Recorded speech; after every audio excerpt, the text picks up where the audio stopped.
বাংলা, আপনাদের সঙ্গে রয়েছি আমি তন্নিষ্ঠা। আর শুরুতেই যে খবরে নজর রাখবো, অভিষেকের 2 বাড়ির অবৈধ অংশ ভাঙার নির্দেশ পুরসভার।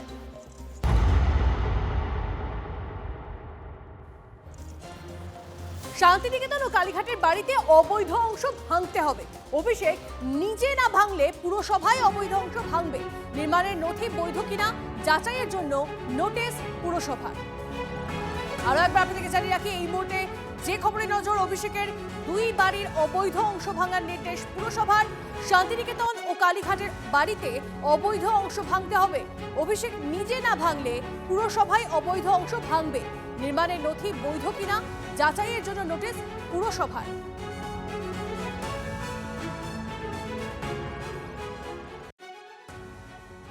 আমি এটুকুই বলবো, আমাদের মাননীয় মুখ্যমন্ত্রী শুভেন্দু অধিকারী স্পষ্ট করে দিয়েছেন, কোনো ইল্লিগাল কাজ করা যাবে না, কোনো বেআইনি কাজ করা যাবে না। আর আমরা যারা রাজনীতিবিদ, যারা জনপ্রতিনিধি, তাদেরকে আরও বেশি সন্তর্পণে কাজ করা উচিত। কোনো কিছুই প্ল্যান মাফিক বা প্ল্যানের বাইরে কোনো কাজ করা উচিত না।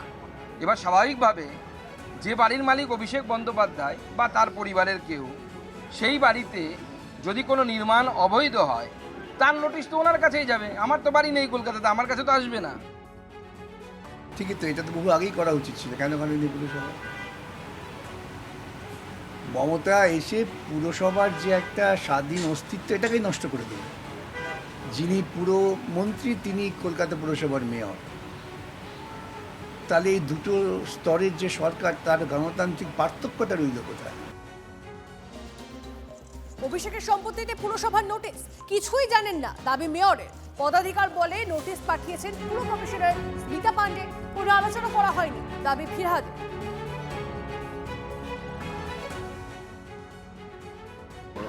অভিষেক বুঝবে, আমি কি করে বলবো তার কাছে কি কাগজপত্র আছে না আছে?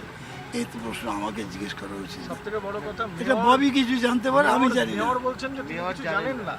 তো মেয়রের উপর জানার খুব একটা স্পষ্ট নয়। এটা জানবে পার্টিকুলার ডিপার্টমেন্ট, বিল্ডিং ডিপার্টমেন্ট, তারা বলতে পারবে, না আমি বলতে পারবো, না মেয়র বলতে পারবে। মেয়র ওখান থেকে হাজার হাজার স্যাংশন আছে, মেয়র জানে। ওটা দেখতে পাচ্ছি পলিটিক্যাল ইন্টেনশনে অনেক জায়গায় কাজ হচ্ছে। তো ফিরহাদ হাকিম বললেন কোনো আলোচনা করেননি। এই প্রসঙ্গে আপনারা শুনলেন শোভনদেব চট্টোপাধ্যায়, বিরোধী দলনেতা, তার বক্তব্য শোনালাম আপনাদেরকে। আর এই মুহূর্তে আরো একটা আপডেট দিয়ে আপনাদেরকে, অভিষেক বন্দ্যোপাধ্যায় জাভেদ খানের ছেলে সোনাবাপ্পু রাজু নস্করের বিরুদ্ধে গতকালই তোপ দেখেছিলেন শুভেন্দু অধিকারী। বিপুল সম্পত্তির খতিয়ান তুলে ধরে ব্যবস্থা নেওয়ার হুঁশিয়ারি দেন মুখ্যমন্ত্রী।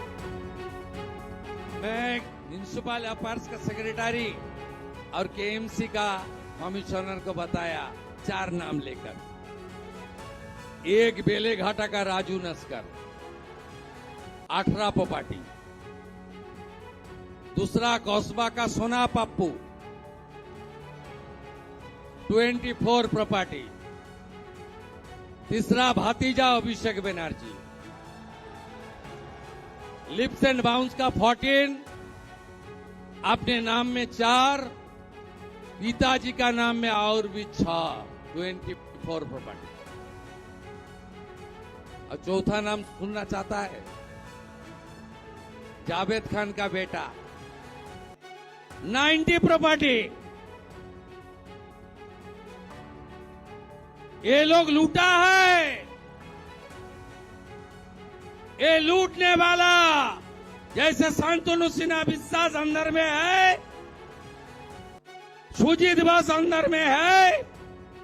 आने वाला दिन में सब भ्रष्टाचारी को जेल के अंदर डालने का काम कानूनी तरीके से भाजपा सरकार करेगा।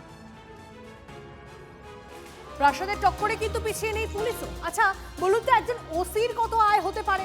তার উপরে তো এতদিন ধরে ডিএ বঞ্চনের অভিযোগ। তারপরও কালীঘাট থানার প্রাক্তন ওসি শান্তনু সিনহা বিশ্বাসের কান্দির এই প্রাসাদ কি করে উঠল? সবই কি অনুপ্রেরণায়? দুর্নীতি কেলেঙ্কারির অভিযোগে রাজ্যে পালাবদলের পর গ্রেপ্তার হয়েছে। তৃণমূল জামানায় কিন্তু ছিলেন দিব্য।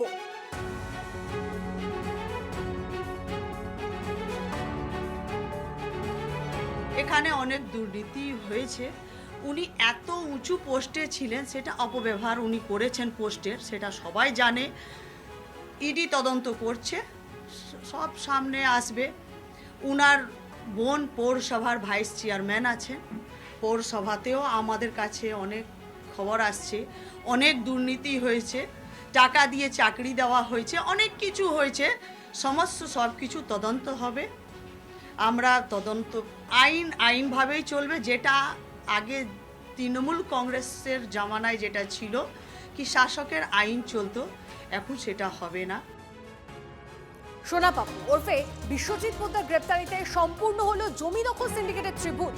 সিন্ডিকেটের ত্রিভুজের মাথায় ছিলেন শান্তনু সিনহা বিশ্বাস। ত্রিভুজের অন্য দুই মাথা ব্যবসায়ী জয় কামদার ও সোনা পাপু।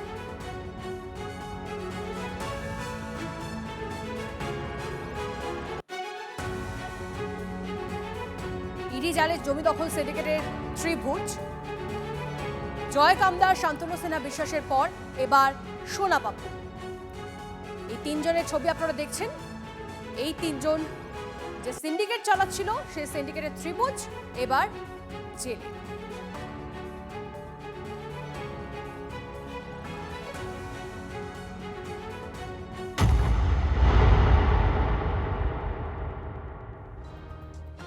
তৃণমূলের প্রাক্তন ব্লক সভাপতির কোটি টাকার বাড়ি হলদিয়ার ব্রজলাল চক চৌরাস্তা সংলগ্ন এলাকায় বহুতল মানস দাসের। রয়েছে আন্ডারগ্রাউন্ডও। পেশায় হাই স্কুলের শিক্ষক মানুষ। মাস মাইনের চাকরিতে এত সম্পত্তি কিভাবে উঠছে, এটাই প্রশ্ন। তৃণমূলের আমলে 2014 থেকে 2020 সাল পর্যন্ত পূর্ব মেদিনীপুর প্রাথমিক শিক্ষা সংসদের চেয়ারম্যান ছিলেন মানস দাস। তিনি আবার হলদিয়া উন্নয়ন ব্লকের প্রাক্তন তৃণমূল ব্লক সভাপতি ছিলেন। এলাকাবাসীর অভিযোগ, প্রাথমিক শিক্ষা সংসদের সভাপতি থাকাকালীন একাধিক দুর্নীতির সঙ্গে যুক্ত ছিলেন।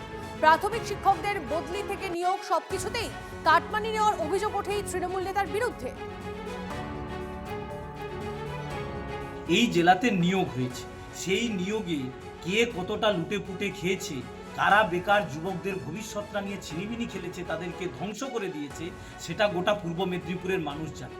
আজকে স্বাভাবিকভাবে কার প্রাসাদ সম বাড়ি, কার গাড়ি, কি ব্যাপার, আমাদের এত কিছু বিষয় নয়। বিষয়টা হচ্ছে সরকার বলেছিল যে তারা এলে যারা চুরি, দুর্নীতি, তোলাবাজি, লুঠের সঙ্গে যুক্ত আছে তাদের যথাযথ তদন্ত করে ব্যবস্থা গ্রহণ করা হবে। স্বাভাবিকভাবেই সরকার এসছে, সরকার তদন্ত করবে, নিরপেক্ষতার সঙ্গে সেই তদন্তে যা উঠে আসবে সেইমূলক শাস্তিমূলক ব্যবস্থা গ্রহণ করবে। আমরা এইটুকু আশা করি। হলদিয়া তৃণমূলের প্রাক্তন কাউন্সিলরের বিলাসবহুল অট্টালিকা। তৃণমূল ঘনিষ্ঠ হওয়ায় 9 বছরেই রকেট গতিতে উদ্ধার। কাউন্সিলর হওয়ার পর থেকেই রমরমা। তৃণমূলের ক্ষমতা যেতেই ফুঁসে উঠেছেন এলাকাবাসী। 2013 সালে প্রাথমিক শিক্ষকের চাকরি পান সঞ্জীব পট্টনায়ক। 2017 সালে কাউন্সিলর হওয়ার পর থেকেই বাড়াবাড়ি। স্থানীয়দের অভিযোগ, প্রাক্তন বিধায়ক ঘনিষ্ঠ হওয়াতেই প্রভাব। রমরমা। বিলাসবহুল 4 তলার অট্টালিকা থেকে ঘন ঘন বিদেশ ভ্রমণ। এত বড় বাড়ি এবং বিদেশ ভ্রমণের টাকার উৎস কি, তদন্ত চান স্থানীয়রা। আমরা দাঁড়িয়ে আছি হলদিয়া পুরসভার প্রাক্তন কাউন্সিলর সঞ্জীব পট্টনায়কের বাড়ির সামনে। এবং বাড়ি বললে ভুল হবে, অট্টালিকা, প্রাসাদ বললেও ঠিক হবে, সেটা যে অট্টালিকা, এবং ঘাড় রীতিমতো ব্যথা করে যাবে যদি এত বড় এত উঁচু বাড়ি করেছে। এবং সেখানে পাশাপাশি ওয়ার্ডবাসী বা ওয়ার্ডের লোকজন চলে এসেছেন এবং তারা বলছেন যে কিভাবে সম্ভব হলো। কাউন্সিলর থাকা অবস্থাতে ইনি বহু দুর্নীতিমূলক কাজের সঙ্গে যুক্ত ছিলেন। বিভিন্ন শিল্পাঞ্চলে যেমন বিপিসিএল কোম্পানিতে বিভিন্ন ঠিকাদারদের হাতে নিয়ে বিভিন্ন উদ্বাস্তু ছেলেদেরকে বঞ্চিত করে বাইরের ছেলেদেরকে অর্থের বিনিময়ে চাকরি দিয়েছেন এবং এলাকার ছেলেদেরকে বঞ্চিত করেছেন এই চাকরি বাকরি থেকে। শুধু উনি দুর্নীতির চাকরিতে যে করেছেন তা নয়, উনি আবাস যোজনার যে ঘর 40 থেকে 50,000 টাকার বিনিময়ে বিক্রি করেছেন। এবং এর একজন সাকরেদ আছে, তার নাম রাজকুমার সামন্ত, ওই 14 নম্বর ওয়ার্ডের বাসিন্দা। তার মাধ্যমে কিন্তু এই টাকাটা উনি তুলেছেন এবং সেই টাকাতেই এই অট্টালিকা হয়েছে। এছাড়া প্রাইমারি চাকরি দুর্নীতির সঙ্গেও ইনি জড়িত আছে। মানুষের কাছ থেকে টাকা নিয়ে অনেক কিছু দুর্নীতি করেছেন। আজ কি চাইছেন যে তদন্ত হোক বিষয়টা? হ্যাঁ, তদন্ত হোক। এবং উনি বিদেশ ভ্রমণও করেছেন। যে দুজনের স্বামী স্ত্রী কি এমন চাকরি সার্ভিস করেন যে ইনি এত কিছু অট্টালিকা করতে পারেন, আমাদের জ্ঞানে এতটা জানা নেই।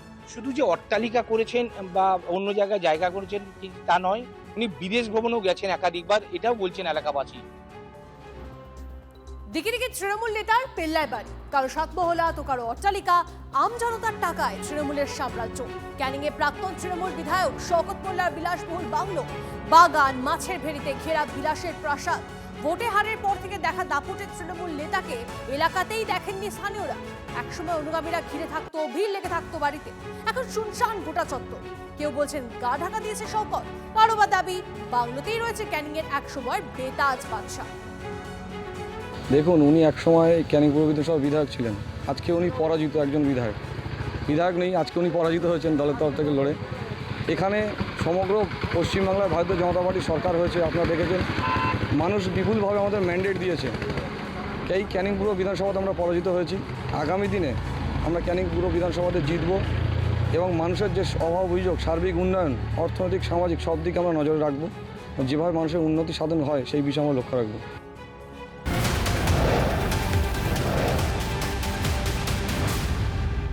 তৃণমূল নেতার গোডাউনে উদ্ধার সরকারি ত্রাণ সামগ্রী। ঘাটালের মনসুকায় পাচারের সময় গ্রামবাসীদের হাতে পাকড়াও তৃণমূল নেতা। জানবো অসীম, আমাদের প্রতিনিধি আমাদের সঙ্গে রয়েছে। অসীম, ঠিক কি চলছিল সেখানে? তাকে একেবারে এলাকার মানুষ ও বিজেপি কর্মী সমর্থকদের যেটা অভিযোগ, আজ দুপুর নাগাদ ঘাটালের মনসুকা এলাকার যে তৃণমূলের পঞ্চায়েত সদস্য মনসুকা গ্রাম পঞ্চায়েতের রামপালেরই একটি গোডাউন, সেই গোডাউন থেকেই কিন্তু প্রচুর তিরপল, শয়ে যে তিরপলের তিরপল, বন্যা ত্রাণ সামগ্রী, স্পেশাল যে কিট থাকে বন্যার সময় যদি দেওয়া হয় বন্যা দুর্গতদের, সেই কিট একটি ট্রলিতে করে অন্যত্র নিয়ে যাওয়া হচ্ছিল। সেটা প্রথমে গ্রাম মানুষদের নজরে আসে, তারা সেখানে বাধা দেয়, তারপরে বিজেপি কর্মী সমর্থকরা সেখানে উপস্থিত হয়। এই নিয়ে কথোপকথন শুরু হয়, এলাকায় উত্তেজনা পরিস্থিতির সৃষ্টি হয়। খবর পেয়ে ঘাটালের বিজেপি বিধায়ক শীতল কপাট তিনি পর্যন্ত আসেন, পুলিশ পর্যন্ত আসেন। এখন সেখানেই কিন্তু তৃণমূল আর বিজেপি কর্মী সমর্থকরা একে অপরে হাতাহাতিতে জড়িয়ে পড়ে। পরে ঘাটাল থানার বিশাল পুলিশ বাহিনী, কেন্দ্রীয় বাহিনী এসে পরিস্থিতি সামাল দেয়। বর্তমানে কিন্তু একদম অসীম বোঝা যাচ্ছে, অর্থাৎ সেই হাতাহাতি পরিস্থিতি তখন কি হয়েছিল সেই মুহূর্তের ছবিটা দেখুন আরো একবার। সকালে ছিল, আমাকে ফোন করে বলে দিল টোটোয় মাল প্রধানের নামও বলছে, প্রধান ছিল তো, ফোন করে বলে দিলেন। আমি ফোন করছি তো আসেন, আমি তো মার খেলাম স্যার, কেউ তো আসেন না, আমি তো মার খাচ্ছি, কি করবো? দায়কে প্রধান বলেছে, বলেই আছে তো স্যার। কে কে সকল নাম বলুন না, নাম বলতে আপত্তি কোথায়? আমি কি মাল আনতে পারি? আপনি নাম বলুন না, নাম বলুন না, কে কে আছে বলুন, নাম বলুন। অঞ্চল নেতৃত্ব সকলেই আছে, নাম বলুন না, নেতৃত্ব জানি তো, নাম বলুন। নাম বলতে ভয় করছেন কেন? নাম বললাম তো, নাম বলুন। অঞ্চল সভাপতি আমাদের কিঙ্করবাবু আছে, জানেন, সজয়বাবু জানেন, প্রধান জানেন, আমাদের অঞ্চল কমিটির যে টোটাল যে কমিটির সমস্ত লোকই জানেন। এখন আসছে কেন আর কি বলবো দাদা, এবার আমি ফাঁসছি, আমাকে মার খেতে হবে আর কি। চোর জনগণকে কোনোদিন পয়সা তিরপল দেয় না, কিছু জনগণকে রেখে সব ঘরে অঞ্চল মাল তার গোডাউনে রেখেছে। বলছে আমার গোডাউন অঞ্চল মাল তার ঘরে রেখেছে। ডাক্তার পয়সা চোর, ডাক্তার দেখা চোর। ধানের বাসনপত্র সব পাওয়া গেছে। আমি যে অঞ্চল প্রতিনিধি, আমাকে একটা আজ পর্যন্ত তিরপল দেয়নি অঞ্চল থেকে, কোনো সম্মানও দিত না অঞ্চলে। আমি একটা প্রতিনিধি, জনপ্রতিনিধি, আমি তিরপল চাইলে আমার তিরপল নেই। আজকে গাদা 200-300 করে তিরপল বেরাচ্ছে। দাদা আমার দোকানটায় বন্যার সময় রেখেছি, আমি তো এর সাথে পাশে ছিলাম না, আমি জানি না সমস্ত কিট রয়েছে, সরকারি কিট রয়েছে, কেন যখন রেখেছি আমি রেখেছি। আমার আপনাকে গ্রামবাসীর হাতে হাতে ধরেছে। আপনার নাম কি? রামপাল। আপনার নাম কি? রামপাল। কি করেন কি? আমি গ্রামে চিকিৎসক। রামপাল। এই অঞ্চলে বেশ কিছু প্রাণ 9-6 হয়েছে, তার মোটামুটি পাওয়া গেছে। গতকাল সকালে আমরা এসেছিলাম প্রায় 11টা নাগাদ। ওখানে আমরা দেখুন অঞ্চলের নিচে যে সব লোক থাকে, সংঘ যেটা বলছে লোন লেনদেন করেছে মায়া আদর মহাশয়া, সেই এলাকায় অনেক ফাইল 9-6 হয়েছে। ফাইল ঠিক করে গোছানো ছিল না, এলোমেলো ছিল, ইলেকট্রিকের তারও কাটা ছিল, সিসি ক্যামেরার মুক্তামুখি ঘোরা ছিল। মানে এইরকম নেতাদের হাত দিয়ে এইভাবে এই অঞ্চলে দুর্নীতি হয়েছে। হিলির তৃণমূল ব্লক সহসভাপতি গ্রেপ্তার। 2021 সালে ভোট পরবর্তী হিংসায় নাম জড়ায় তৃণমূল নেতা বিদ্যুৎ বিশ্বাসের। বিজেপি কর্মীর নাবালিকা মেয়েকে শ্লীলতাহানির অভিযোগে ধৃত তৃণমূল নেতা। 2021 সালে ওই বিজেপি কর্মীকে ভোটের ফল প্রকাশের পর ব্যাপক মারধর করে তৃণমূল নেতা বিদ্যুৎ বিশ্বাস। হাইকোর্টের নির্দেশে ভোট পরবর্তী হিংসা মামলায় নথিভুক্ত হয়। তিলোত্তমা কাণ্ডে বড় নির্দেশ কলকাতা হাইকোর্টের। সেমিনার হল ছাড়াও অন্য জায়গা সিল করার নির্দেশ সিবিআইকে নির্দেশ কলকাতা হাইকোর্টের বিচারপতির। হাইকোর্টের প্রশ্নের মুখে সিবিআই অফিসার সীমা পাহুজাও, তদন্তের সময় মনে হয়নি কেন বাকি জায়গা সিল করা দরকার। নির্দেশ বিচারপতি তীর্থঙ্কর ঘোষ ও বিচারপতি শম্পা সরকারের বেঞ্চে।